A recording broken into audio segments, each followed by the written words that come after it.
The play-in game. The play-in game is something that I love and hate at the same time because I think it's smart and stupid. Now, I'm saying this before looking at any of the new rules. So this, if there are new rules, I don't even know. But I do know that the play-in game is returning. If the play-in game returns and none of these rules exist, then I'm saying that these are things that you should add. But if the play-in, whatever, y'all get the gist.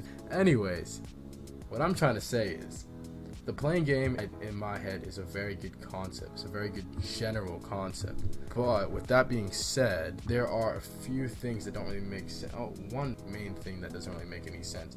And for me, that is the simple idea that you can be insanely better than a team, and because of 1 or 2 games you get knocked out. Because here's how I look at it: in a short amount of time, a lot of things can happen and teams can go on a cold streak, right?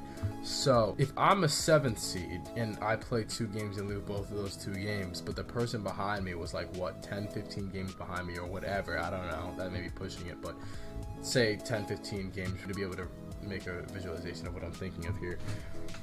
That doesn't make any sense because I earned my 7th seed and clearly am on a different level than you are because we are in the same conference. And obviously, I guess you can put into account different schedule strengths, but still, you're in the same league. You've played around the same amount of games. There is no way that I can be that much better than you, but then still have close to the same chance of making the playoffs, because to a certain extent, you've earned that. Like, I bring it back to a couple years back when it was, I believe, the Nuggets versus the Timberwolves.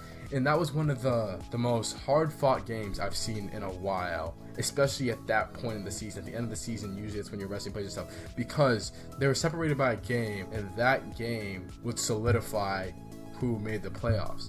Now, that is a situation where I 100% believe in a play-in game after that, because there are 2 similar teams on 2 similar levels and 2 similar records, and they've clearly both earned the right to possibly be in the playoffs if they're separated by something as small as a game or half a game.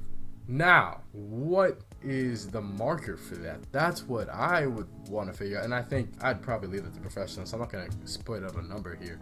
But having something like a 7-game window, we'll say that. If you have a 7-game window or less, alright, so you have to be within 7 games for the 9th or 10th seed to be able to compete in this play-in game. So that, say, the 9th seed is within 7 games, but the 10th seed is 12 games out. The 10th seed doesn't make it, meaning that the 7th seed is solidified and the play-in game is only between 9 and 8.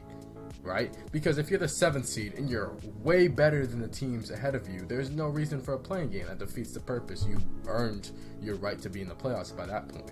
But if you're a 7th seed and you're 3 games away from the 10th seed, then at that point, I completely understand why the play-in game exists. So I think that's something that they should consider. Will they, or have they already? Not sure yet. I guess we can wait and see.